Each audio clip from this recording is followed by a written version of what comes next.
অনেক মেয়েকেই দেখেছি পরিবারের সংসারের কাজ করতে হয়। দেখতে পাচ্ছেন খুব কর্মঠ মানুষের হাতে দেখতে পাচ্ছেন এই যে স্কিনগুলো ফেটে ফেটে যায়।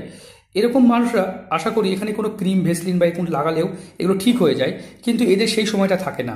তাই এরকম চিহ্ন যাতে থাকে, কি হয়, অল্প বয়সে কোনো খারাপ ছেলের পাল্লায় বিয়ে করে নেয়, যার ফলে একটা ভালো পরিবারের মেয়ে, মানে আর্থিকভাবে তারা ভালো পরিবার, সব স্বাচ্ছন্দ্য থাকে, তা সত্ত্বেও এমন জায়গায় বিয়ে হয় যে পরের বাড়িতে তাদেরকে কাজ করতে হতে পারে। বা আমি বলছি না কাজ করা খারাপ, কিন্তু এরকম মানুষদের জীবন খুব কষ্টে কাটে। তাই বিয়ে করার সময়, অল্প বয়সে বিয়ে করার সময় অবশ্যই ভেবেচিন্তে বিয়ে করবেন, ফিউচারটাকে দেখবেন, আবেগের মাথায় কোনো ডিসিশন নেবেন না, না হলে কিন্তু আপনার জীবন কিন্তু নরক হয়ে যেতে পারে। কারণ সংসার কি হয়, স্বামীরা তাদেরকে ছেড়ে পালিয়ে যায়, বাচ্চা কাচ্চা নিয়ে তাদের জীবনটা নরক হয়ে যায়।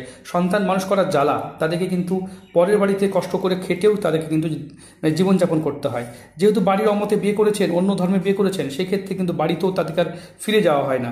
তাই তাদের জীবন যেন তাদের নরক হয়ে যায়।